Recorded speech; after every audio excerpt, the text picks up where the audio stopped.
Hello, everybody. Welcome to this episode of the Nutmegs and Knee Slides podcast. The quarterfinals of the World Cup are almost here. We're very, very close now. This tournament, it feels like it's gone by very fast. There's only 8 games left in this tournament. 8 games! And then we have to wait another 4 years for it all to happen again. But, I stand by what I said the other week, I think this World Cup has been very good.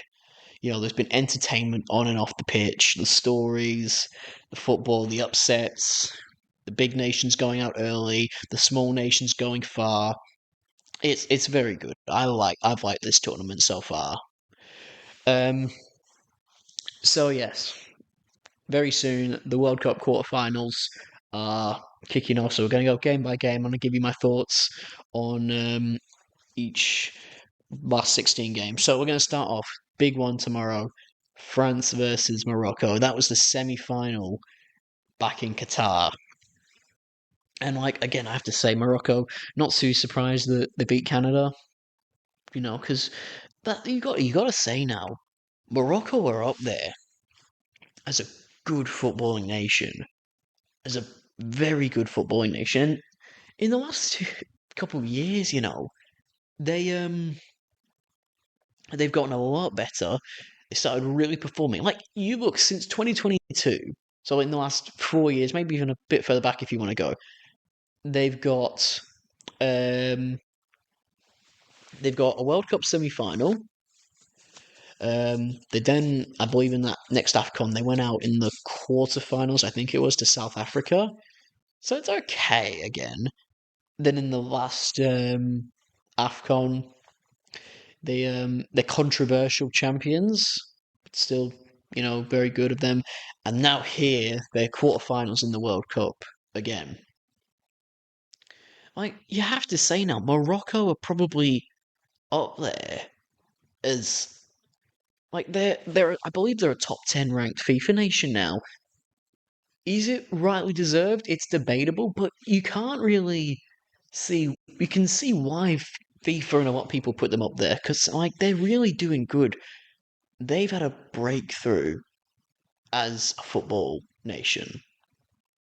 At the moment, they are probably, and for the last few years, they've been the best African nation when it comes to football. They produced a lot of good players. I know we see a lot with African nations get players joined from play countries from France or Germany when a player might think he's not exactly good enough to get into that France team, but he still wants to play international football, so he goes and does that, and we saw it with Brahim Diaz, good player, that's a big gain for Morocco. And even Lamine Yamal could have played for Morocco. Imagine that. I mean, I think it makes sense that he chose Spain and that, and he's not changing now. But yeah, that is Morocco's up there now, and they're going to be playing against France, who narrowly beat Paraguay. But it did not look like a contest. I think Paraguay, Germany, the way Paraguay beat Germany was very good because it's a big story. You beat a big nation like Germany when you're a small nation like Paraguay. Good. But against France, you had your way of trying to beat them, and it was somewhat very foul play. And I think France do in the end. They rightly go through. I think Michael Olise is apparently suspended for this Morocco game because of a yellow card, but or at least he got a yellow card, and I saw they're trying to appeal it. But yeah, France, they'll be fine, I think, as far as squad depth goes. And I think Olise's been a great player for them this tournament. But yeah, who do I see going through? I mean, I predicted this game to be happening, France versus Morocco. I think it is going to be France. Tournament favourites. Then we've got their potential opponents, Belgium versus Spain. I've not done as many watch-alongs as I thought I would have liked to have done in this World Cup, but I'm going to try and get a watch-along together for the Spain Belgium game because it's a decent sized game, to be fair. I mean, you look at how those two teams are going to be setting up with Spain going at everything, Belgium going at everything. If Belgium go through, they're going to be without Jeremy Doku because I believe, he's going to be with his wife after their child is getting born. But I think Spain. I'm gonna touch on this. I really wanted to touch on this in this episode. I've not necessarily criticized Unai Simon as a goalkeeper. I've not criticized him, but I've raised eyebrows and raised question marks, as a lot of people have, because you know Luis de la Fuente and even Luis Enrique, like they start Unai Simon over goalkeepers that Spain have had over the years, like David De Gea, now David Raya, and now Joan Garcia. Like Unai Simon getting the nod ahead of them all. And I've questioned it. Like I've had a feeling like that he should be third choice goalkeeper when you've got those options. Honestly, Unai Simon, I owe you an apology. I was not familiar with your game. And that's not just Unai Simon, that's the whole defence of Spain. They've gone 5 games in this World Cup and they've not conceded a goal. That is impressive. I think Spain probably are in the conversation to win it. Obviously, when you're European champions, you are definitely in the conversation to can we win the World Cup. I think they've been a bit quiet, especially after like the Cape Verde draw. But Cape Verde, as we've seen in this tournament, they've been decent. They've done bits. They've fought a lot. So I think when you look at that, I think Spain, you've got to give them credit, and you have to give them extra credit for going this far without conceding. Like that whole back line, you know, you've got Unai Simon, you've got Kubasi, who's looked very good. You've got Cucurella, who's he's just got to move to Real Madrid. That to be going all of that game, all 5 games in the World Cup, the world's biggest stage, and not conceding a goal. Keeping out, by the way, you kept out like you kept out the big stars. Like we've seen Cape Verde go and scored 2 against Argentina. They didn't score any against Spain. They kept out Saudi Arabia and beat them 4-0. They kept out players like Darwin Nunez to in the Uruguay game. Then you move on to the knockouts. You kept Marco Arnautovic, who's looked very good in this tournament for Austria for when they played. You kept out Sabitzer, and then Portugal's the big one. You kept Cristiano Ronaldo out. You kept Bruno Fernandes out. Granted, obviously Portugal haven't been at their best in this game, in this tournament, and as again I will say something about them soon. But you have to give them credit. You know, and as the Portugal, like the team that they've beaten to get there, I mean, it's kind of sad. It's very sad to think that Ronaldo's not going to have a World Cup because it will tarnish his reputation. Because when you don't watch football, your first instinct will be, oh, the World Cup. That's the big trophy. Ronaldo's never won that. He can't be considered the greatest of all time. Just like Ronaldo said, you know, before Portugal had him, I believe it was 3 World Cups that they'd ever played in. And after Ronaldo, they played in with Ronaldo, they played in 6. So Ronaldo has been there for 66% of his country's World Cup appearances. And that's pretty good. That is very good because that means he's changed the footballing nation. Doesn't make him the GOAT, obviously. Tahith Chong has been there for 100% of his nation's appearances. In Curacao, Kusanov has been there for 100% of his national team's appearances. It doesn't make them the GOAT. But when you look at what Ronaldo did for that nation, Portugal, so many young fans now, they make the mistake of considering that Portugal have always been a big powerhouse in international football. They haven't. They have not been always like that. It was when Ronaldo came in. Granted, there was some other good players back then, Luis Figo, Carvalho, and obviously they helped. You can't. No one's ever going to be able to drag a team up on their own, but you have to give credit to Cristiano Ronaldo. Not only is the World Cups, but before him, Portugal had no trophies. Now they've got two Nations Leagues and a European Championship. That's the thing. Messi's a part. Messi's a part of Argentina's history. Pele's a part of Brazil's history. Maradona's a part of Argentina's history. Ronaldo is Portugal's history. And that's the thing. Portugal haven't been a powerhouse the whole time. The standards are so high for Portugal because Ronaldo set them so high. So in a way, he's becoming a victim of his own success, but he shouldn't. I think every football fan has to admire, like everyone admires Messi and what he's done. Everyone has to admire Ronaldo. The two greatest players of all time. You have to admire Ronaldo for what he's done with Portugal. Like I stand by what I say that, he's the greatest player of all time. Like look at this. I'm wearing his United shirt right now. But the thing is, I will say this. I've done thinking, like, everyone's going to say the World Cup is a big thing, right? But Ronaldo has got 5 Champions League trophies, all right? Messi's got 4. And, like, yeah. So both of the players are better in their own ways. Each player's better. Messi's better than Ronaldo at things. Ronaldo's better than Messi at some things. And all I can say is there's a number of average and bad players that have won the World Cup.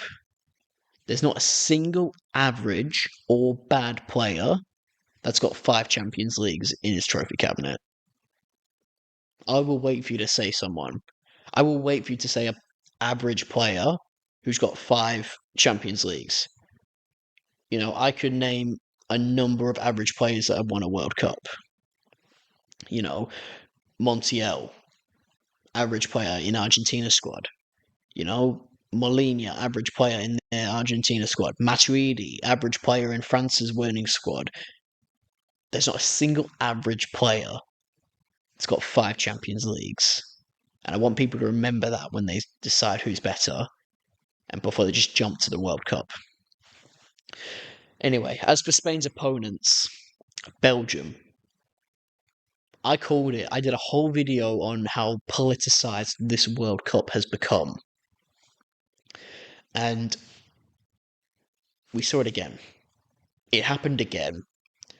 Donald Trump intervening with Balogun's red card. He claims to not know what a red card is. He's saying he didn't do anything. He just asked Gianni Infantino to take a look at the decision. I saw his press conference when the journalist asked him about it. He did the hands. He did the talk. He did it in the most Donald Trump way possible. It was the funniest thing I'd seen all day. Like, yeah, it's crazy that how politicized this World Cup has become. The fact that Donald Trump, in my opinion at least, the fact that he's probably the best option that the United States has right now for a president is shocking. And it speaks to the level of how the United States has probably fallen. But, like, you look at what happened with that red card. To have Balogun put in the squad and to lose 4-1, the Belgian players literally hit the little Donald Trump dance thing that he does. It was pretty funny. Imagine literally breaking the rules, using your little connections to the president of FIFA to help your country have a chance at winning this World Cup or going forward or further than you might have wanted to, and then you lose 4-1.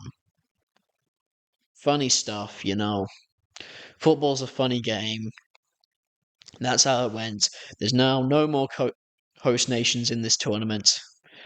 So, to jump forward, Belgium I actually did favour the US to win that game because I think Belgium, especially in the last few years, and maybe even in this tournament too, especially in the group stage, they look somewhat average. We saw it against Iran, we saw it against Egypt. It was against New Zealand that they actually got some momentum going. They nearly lost to Senegal, but yeah, that's a good win for the USA. So I predict. Oh, I didn't really predict this. I predicted US to go through. But I would probably say that Spain still do beat Belgium. But again, like I just said, Belgium are a very unpredictable nation at the moment. You never know what you're going to get with them. Have you ever want to be famous in the football world? We can't guarantee that. But we can guarantee you a chance to come on the Nutmegs and These Slides podcast as a guest, as a contestant for one of our many little mini games that we're going to host soon. Or if you've got any ideas for what you want to see on the Nutmegs and These Slides podcast, let us know. Leave a comment down below, or if you'd like, you can email us at nutmegsandthesesides@gmail.com for more information. Now, back to the show. So jumping across now to the other side of the bracket. So England beat Mexico. That was an incredible game, to be fair. I didn't get to sit down and watch it. I watched it on my phone, but what a game! I think Jude Bellingham has looked very good this tournament, and I think if we can win this World Cup, England, I think he's going to be a big part in that win. Just he's just looking very good this tournament, and if we get all the way to the final and win it, he's gonna do more. So yeah, Harry Kane, granted, he's been good. Declan Rice has been good. There still have been some struggles. Don't get me wrong, but you know, I said defensively we're struggling. But Jordan Pickford against Mexico, he looked brilliant. He looked very good. He was making saves. Gets ridiculed for his little arms. But still great saves. It's somewhat a shame about Jordan Henderson, what we saw with, he looked like, not that he's going to play much for England, but like the fact for Henderson himself, I mean, it's going to hurt physically and emotionally that he won't play and that he's really hurt his arm. But, Harry Kane's interview was pretty funny. But yeah, we can just be happy. We're only the third ever team to win at the Azteca in a competitive game. And as for Mexico, you've done decent, but it's time to go now. Um, but yeah, England, good show, and they're going to play against Norway. I was actually really looking forward to a game against Brazil. That would have been so good. But Erling Haaland had to come in and ruin it. No, I'm just kidding. Norway, they've looked very good in this World Cup. For a team who's not been at a World Cup for years, to just go through all the way to the quarterfinals. You beat Brazil. Like when you look at the teams that beat Brazil, you're literally talking. Going back over the years, you've got Croatia in Qatar, who eventually got third place. In Belgium, sorry, in Russia, it was Belgium again who got third place. Maybe Norway might get third place. I hope they don't, because that means that they will have to beat England to get there. But going back to the Brazil World Cup, it got beat by eventual champions Germany. It's like you need a lot to beat Brazil. And, Haaland's looked brilliant this tournament. The whole Norwegian team, to be fair. Niall, I think his name's Niall, the goalkeeper. He was making great saves in that game. A lot of credit needs to be given to Norway because they're doing brilliant. They're doing absolutely brilliant. But it's a shame for someone like me who wants to see them get eliminated because playing England. And that is how I think that game will go. I think that they are going to probably win England. And as for a touch on Brazil, I mean, something's just not gone right for Brazil, For years now. What is it, since maybe, since 2010 or so, maybe what, one Copa America. You don't won a World Cup since 2002. Like that. Like I've said it, Germany needs to knock their system down.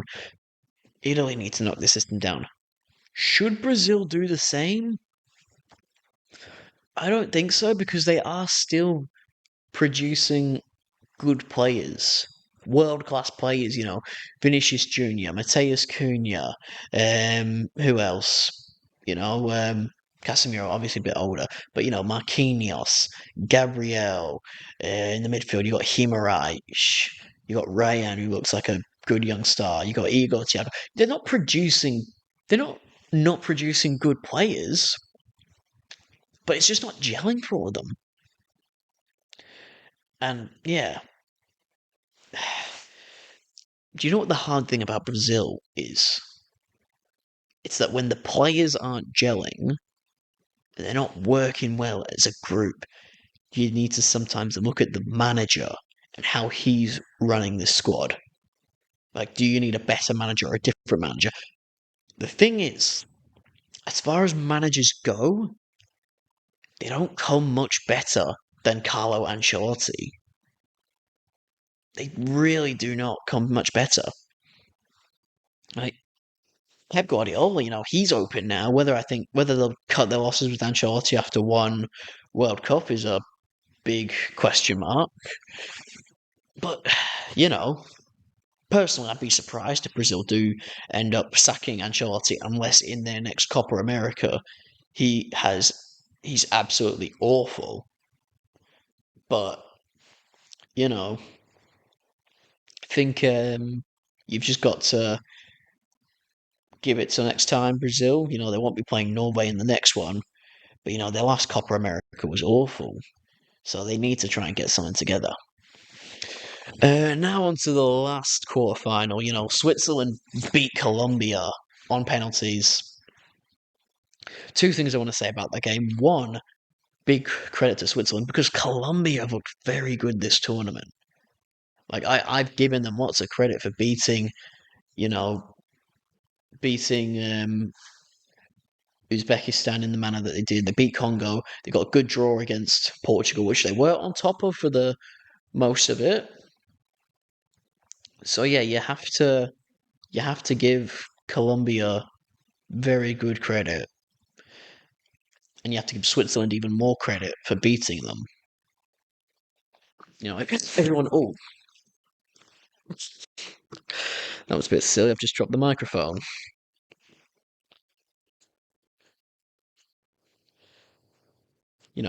Credit, credit, credit. Everyone's getting credit now. Everyone can have credit.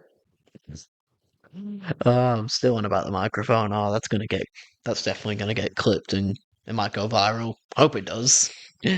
But yeah, everyone's getting credit for what they're doing in this World Cup. Switzerland getting to a World Cup quarterfinal. I'm not sure what their best run is in a World Cup. Switzerland. I think they might have had a really good one back in like the 50s or 60s, but like this has been their best run in a World Cup for a while. So yeah, and now they got to play against Argentina. Oh wait, no, but that's the other thing I wanted to touch on is to see Davinson Sanchez miss a penalty. Manuel Akanji also misses a penalty. I'm crediting this so much, all the coaches. You've got to stop putting your centre backs on penalties. Like, granted, some centre backs can be good at penalties, but like when you need composure in front of goal, you need goal scorers, you need your attackers, your midfielders. Like, it's not becoming like a little, typical centre backs can't score penalties. It's becoming a real pattern as of late. In this World Cup alone, we've seen Jonathan Tah miss a penalty. We've seen Harry Souttar miss a penalty. Lucas Harrington miss a penalty. Akanji's now missed a penalty. Sanchez has now missed a penalty. I think Hakimi, he's a more attacking minded defender, but he's missed a penalty. A lot of defenders are missing penalties. Even before in the Champions League final, you got Gabriel missing a penalty, Nuno Mendes missing a penalty. Like some of them aren't bad penalties, and some of them are goalkeepers making good saves, but so many of them are not even on target. You need to play, you need to put attackers as your first choice on penalties. Stop giving your players hero moments. You have to focus on winning the shootout, winning the game. You want players who have had experience of taking good shots in front of goal and can take a cool, composed penalty when your nation or your team needs it. And I think as we've seen lately, that's not the centre backs. You need goal scorers on your first choices for penalties. But yeah, who knows? We may even see more centre backs miss penalties in the quarters. Who knows? And going on to Switzerland now and who they're playing. I'm sorry, it's not been a very high quality episode. I just want to say sorry for that. I don't know why, but yeah, Argentina beat Egypt. There's obviously controversy. I mean, like Egypt looking very good. 2-0 up against Argentina, the reigning champions of the world. It could have been three. It could have been three. It's like, well, that decision to give the foul on Lisandro Martinez. I mean, I think it's the same as what I said about Noni Madueke's penalty in the Champions League final, If the ref gives it, it's a foul. If the ref doesn't give it, it's not a foul. It's up to the referee, and even if it goes to VAR, he's not changing his mind. Except this time, it did go to VAR, and the referee did change his mind. Like in that, it just seems like it's an in the moment decision. The referee's seen it. He's not given the foul. He should let the goal stand. I think. Like, it does look a bit soft. You know, Argentina. To be fair, they did score some good goals to get back into the game. Messi looking very good again, as he has a lot this tournament. But even that last minute goal that they scored, like, could it have been a penalty for Egypt? It might have been a bit harsh, but I'm genuinely going to say it. There needs to be more. I think this game is more evidence on how people seem to be favoritizing Lionel Messi and Argentina. Because like they've not had a hard run to get to where they are now. They've had they've had a relatively easy run. When you look at teams like Norway that have beaten Brazil, Ivory Coast, they've had to play against France and they've obviously not won. They've had to play against Senegal. And you look at Argentina, who's playing against, Algeria and Austria and Jordan. And then they narrowly beat Cape Verde. Obviously, Cape Verde have been very good. And then they narrowly beat Egypt. And now they're going to play Switzerland in the quarterfinals. Like that Egypt game. I said this again. Thogden. I might call him out here, Thogden. But you were in the stands of the Portugal Colombia game, and you literally captioned your reaction to the disallowed goal by Davinson Sanchez. You captioned it, VAR saves Ronaldo from embarrassing defeat against Colombia, and you had AI images of Ronaldo in the VAR room. Well, guess what now? Where's your AI images of Messi in the VAR room? Where are they? Where are they? There's a clear. I say that a lot. And I don't want to sound bitter. I know there's bitter fans out there. I don't want to sound like one of them. But there is a clear favoritism to Lionel Messi over Cristiano Ronaldo. Right? I don't take anything away from Messi. I think Ronaldo's better, but I do not take anything away from Messi. I think Messi is the second best player of all time. Him and Ronaldo in first and second, there's a big gap between that and third. Like those two are undeniably the two best. But then you look at how Ronaldo gets portrayed by a lot of people as someone who cries a lot and is bitter about everything, and now Messi in a situation where if it was Ronaldo, reactions would be a lot different. I will say that. But looking ahead to this game, I think it's safe to say that Argentina are probably going to win it. Argentina, they look a very good team. They've looked much better. Again, I've been proven wrong. Lionel Messi, I said that we're not going to see the same Messi that we saw in Qatar that won a World Cup, one player of the tournament. He's proven me dead wrong. He's in a race for a golden boot. Golden boot race at the moment. It's between Haaland, Mbappe, and Messi. So yeah, you never know you don't know who it could be. But yeah, it comes down to these next few games. If Norway get knocked out or if France or Argentina get knocked out, then that doesn't really give. It's going to be harder for their respective players to win the golden boot.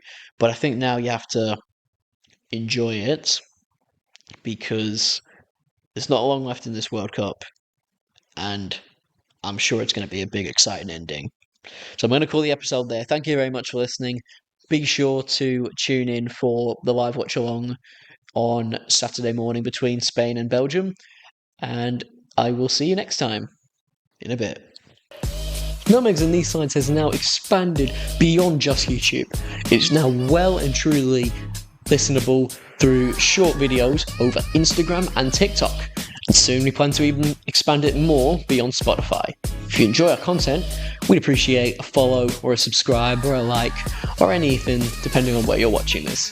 Thank you very much for watching this, and we'll hopefully see you very soon.